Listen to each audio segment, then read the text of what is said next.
হজরত লাল শাহবাজ কালান্দার রহমতুল্লাহি আলাই কোথাও তাশরিফ নিয়ে যাচ্ছিলেন।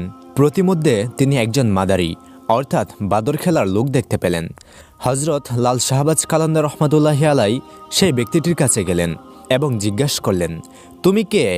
তখন সেই মাদারি বলল, আমি কালান্দার। সেই সময় যারা বাদর খেলা দেখাতো তাদেরকেও কালান্দার বলা হতো। এটি শোনার পর তিনি মুচকি হাসি দিলেন, কিন্তু হাসি দেখে সে মাদারি তার উপর রেগে গেল আর তাকে জিজ্ঞেস করল, আপনি কে?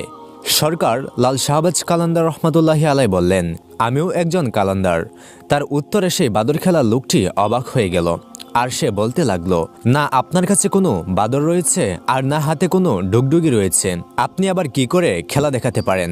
এটি শোনার পর তিনি বললেন, প্রথমে তুমি তোমার খেলতামাশা দেখাও, তারপর আমি আমার তামাশা দেখাবো। তার এই কথা শুনে সেই মাদারি ডুগডুগি বাজাতে শুরু করলো আর তার বাদরটি নাচতে শুরু করলো। তারপর সেই মাদারি কালান্দারকে বলল, এখন আপনি আপনার খেলা দেখান। হজরত লাল শাহবাজ কালান্দার রহমতুল্লাহি আলাই তার কথা শুনে একটি গাছের ডালে দাঁড়িয়ে পড়লেন আর তাকে বললেন, এই গাছটির মাঝখান দিয়ে পার হয়ে যাও, কিন্তু মনে রেখো সামনে গিয়ে পেছনে আর কখনো ফিরে এসো না। তারপর সেই মাদারি তার কথা মতো দুই গাছের মধ্যবর্তী স্থান দিয়ে পার হয়ে গেল আর পার হওয়ার সঙ্গে সঙ্গে তার জীবন একেবারে পরিবর্তন হয়ে গেল।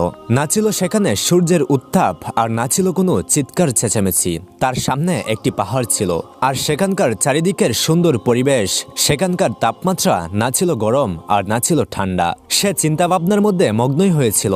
হঠাৎ সে দেখতে পেল একটি সৈন্যদল তার দিকে দিয়ে আসছে। এই সৈন্যদেরকে দেখে সে মনে মনে ভাবল, হয়তো আজ আমি আর বাঁচব না, এরা হয়তো আজকে আমাকে মেরেই ফেলবে।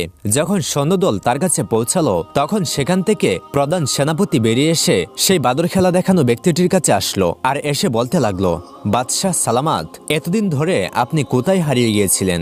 আপনাকে আমরা অনেকদিন যাবৎ অনুসন্ধান করছি। আপনার রাজ্যের লোক আপনার অপেক্ষায় রয়েছে আর রানীর অবস্থা কান্না করতে করতে খারাপ হয়ে গিয়েছে।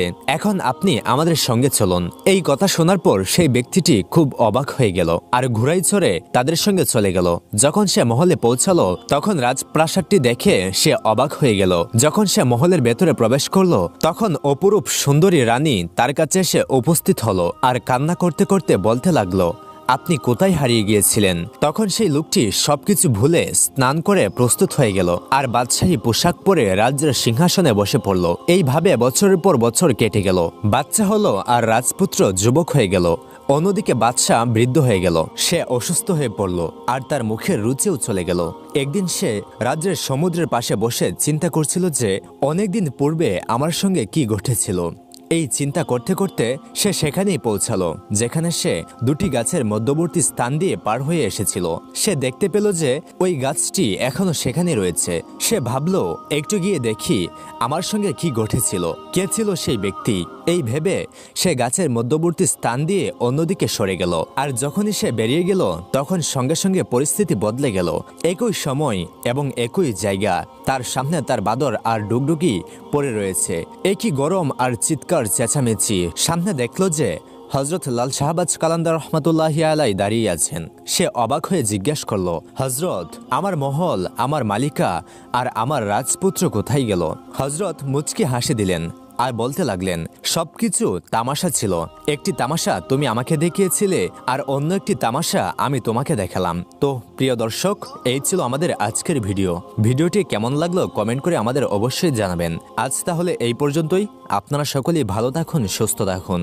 আল্লাহ হাফেজ।